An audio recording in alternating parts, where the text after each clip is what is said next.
being honored in a brand new graphic.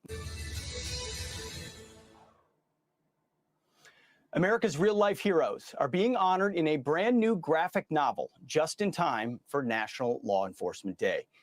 Thin Blue Line tells stories ripped straight from today's headlines, following police officers battling crime and anti-cop sentiment. Award-winning comic book writer Mike Baron is self-publishing this crowd-funded graphic novel, and he joins us now. Mike, thank you so much for being here.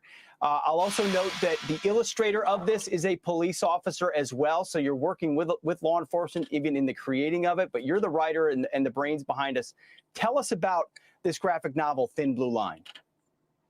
Well, you know, I always say I don't choose my stories choose me. And like every one of you, I was watching television during the long, hot summer of 2020 when we saw talking news heads in front of cities that were being burned to the ground, explaining that they were mostly peaceful riots. And then politicians started to cry for defunding the police. And my reaction was, are they insane? Civilization depends on the rule of law. You're either for the rule of law or you're not.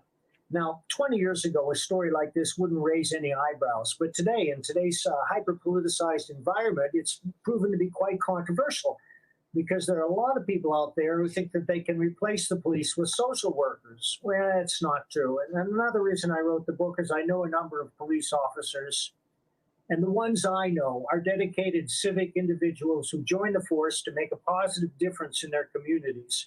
We all know there are bad cops, but this isn't about them.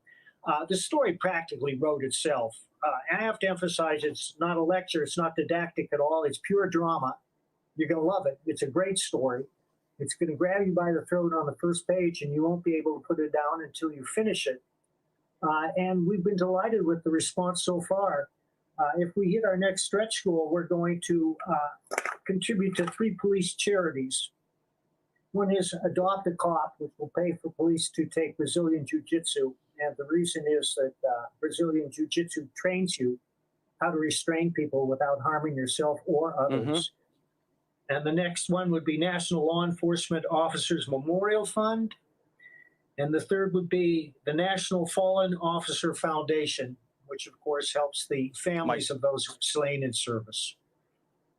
It's fantastic, Mike. Continue to give back while telling the real side of the story. But you wanted to get this published at a publishing house.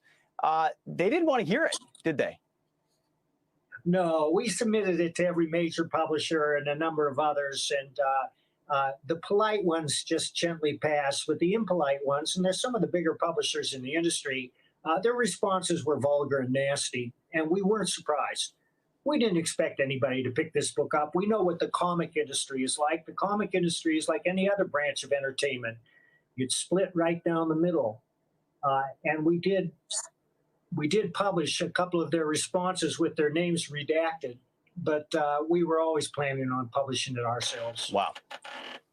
Well, Mike Baron, congratulations on the book. And if folks want to get it and contribute to the project, you can go to thinbluelinecomics.com, thinbluelinecomics.com to back the project. Mike, thank you so much. God bless you. Congratulations for telling Thank you, sir. The other side of the story, which needs to be told. You got it.